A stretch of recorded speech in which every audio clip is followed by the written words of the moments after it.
धनपुर गांव में रामू नाम का एक युवा किसान रहता था। धनपुर गांव चारों तरफ खेतों से घिरा हुआ था और खेती बाड़ी ही गांव वालों की रोजी रोटी थी। रामू एक सीधा साधा मेहनती और बेहद ईमानदार किसान था। उसके परिवार में उसकी पत्नी सुहागो और उसकी बुजुर्ग माँ गंगा रहती थी। रामू गरीब था और उसकी जेब में हमेशा खालीपन रहता था। उसने खेती में कई बार नुकसान झेला था और उसी वजह से गांव के लगभग आधे लोगों का कर्ज उस पर चढ़ा हुआ था। एक सुबह रामू खेत पर जाने ही वाला था कि तभी गांव का सेठ कन्हैया लाल अपने 2 चमचों के साथ उसके खेत पर आ धमका। आज बस बहुत हो गया रामू। 6 महीने हो गए तुझे बेवकूफ बनाते बनाते। अब मजाक खत्म। आज तू चाहे जैसी भी हेरा फेरी कर ले, पर बिना मेरे पैसे लिए मैं यहाँ से नहीं जाऊंगा, समझा? मुझे कुछ रोज और मोहलत दे दो सेठ जी।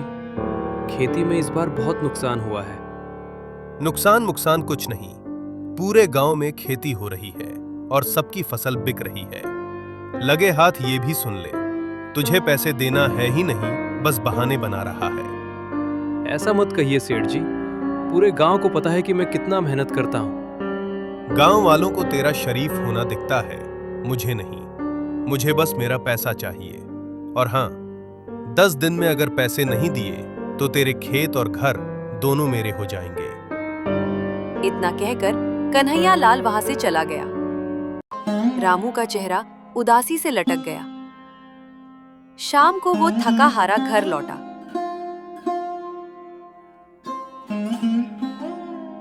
घर में उसकी पत्नी सुहागो दाल चून रही थी और उसकी माँ खांसते खांसते खाट पर पड़ी थी।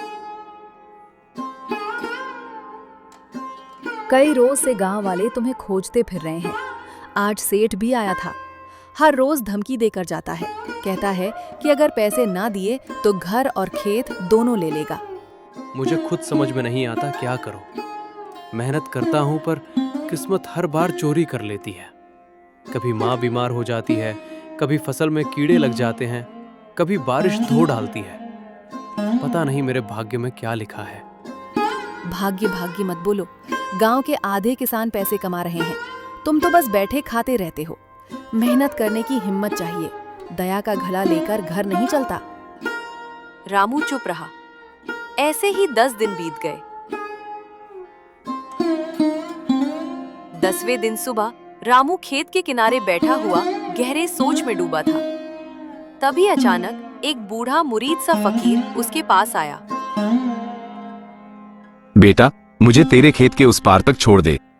रामू चकरा गया। क्या? खेत के पार?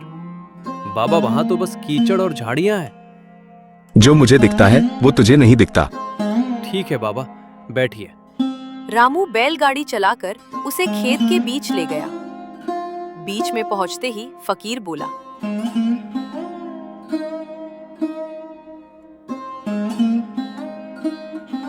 बस यही रोक दे।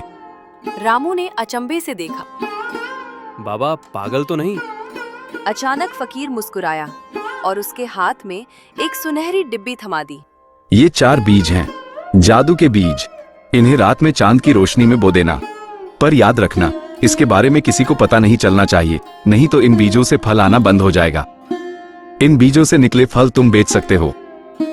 इतना कहकर फकीर हवा में गायब हो गया। रामू की आंखें फटी रह गईं। उस रात चांद पूरा था। रामू ने डरते डरते खेत के कोने में बीज बो दिए। सुहागो और माँ को उसने कुछ नहीं बताया। सुबह जब वो खेत पहुंचा तो उसकी आंखें चमक उठी। बीजों से निकले थे 4 बड़े बड़े सोने जैसे चमकते कद्दू। रामू ने उनमें से एक कद्दू शहर ले जाकर बाजार में बेचा। एक ही कद्दू के इतने पैसे मिले कि वो गांव का सारा कर्ज चुका सकता था। कई दिनों में वो भर भर कर जादुई फल बेचता रहा। सबके कर्ज लौटाए, घर बनाया, माँ का इलाज करवाया। गांव में उसकी इज्जत बढ़ गई। ये देखकर सेठ कन्हैया लाल का दिल अंदर ही अंदर जलने लगा। सेठ ने अपने आदमी गोपाल को कहा, जा और पता लगा करा कि ये रामू कौन सा जादुई धंधा कर रहा है। एक दिन उसने देखा कि रामू रात में खेत के अंदर जाकर चमकते कद्दू निकालता है। वो जाकर सेठ को बता आया। तो बात ये है, इसके खेत में सोना उगता है। आज रात चल, हम भी खेत खोद कर सारा कद्दू निकाल लेते हैं। रात हुई। सेठ और गोपाल चोरी चोरी रामू के खेत में घुस गए। सेठ ने लालच में कद्दू को फोड़ दिया और भीतर से निकले दाने मुट्ठी मुट्ठी भरकर खाने लगा। गोपाल भी खाने लगा। पहले तो वो दोनों हंसने लगे, लेकिन कुछ ही पल में उनके पेट में भारी मरोड़ उठी। उनकी आवाजें चीखों में बदल गईं। उनके शरीर सूजने लगे और अंत में दोनों मिट्टी में धंसकर खेत की खाद बन गए। एक दिन उसकी पत्नी ने कहा, रामू, तुम अचानक अमीर कैसे हुए? कहाँ जाते हो रोज? मुझे इतना तो पता है कि तुम कभी गलत काम नहीं करोगे। इस बात का कोई फायदा नहीं। कुछ राज छुपे रहना ही बेहतर होते हैं। सुहागो चुप हो गई। सुबह जब रामू खेत पर पहुंचा तो जमीन भारी और उपजाऊ हो चुकी थी। रामू ने कभी किसी से इस रहस्यमयी राज के बारे में बात नहीं की।